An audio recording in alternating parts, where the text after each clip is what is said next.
materials used for containers।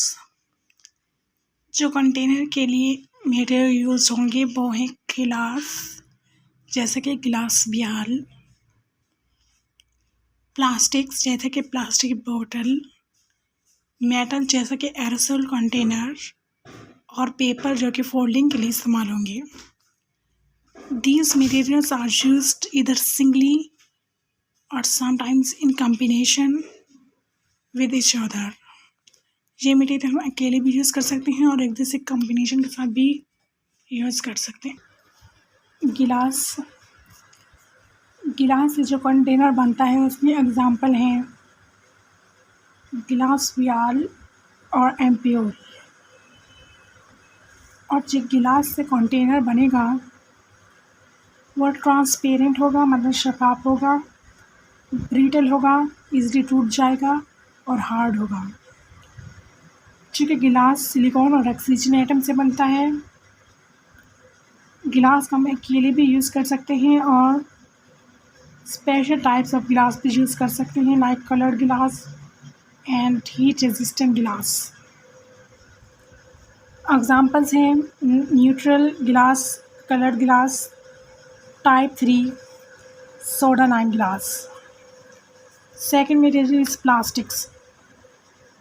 Plastic से जो container बनते हैं उनकी मोस्ट कॉमन एग्जांपल ये प्लास्टिक बॉटल्स हैं जिसमें सिरप्स वगैरह होते हैं। प्लास्टिक जो होती हैं वो पॉलीमर्स होती हैं।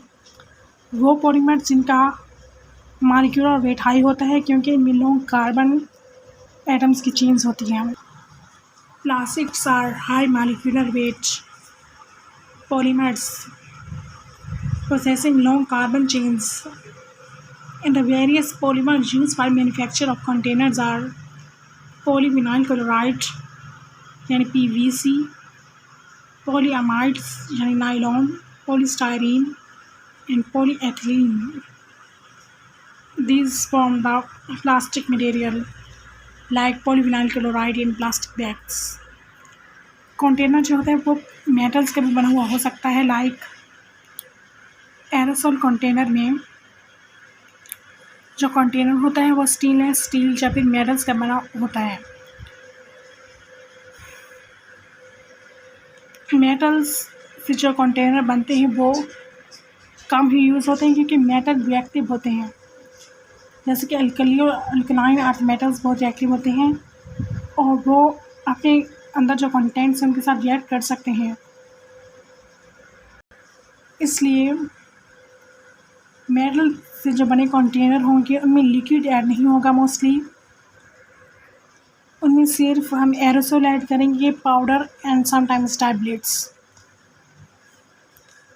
और मोस्ट कॉमन मेटल्स जो कि कंटेनर बनाने के लिए इस्तेमाल होंगे वो होंगे टिन, एल्युमिनियम, आयरन और लेड।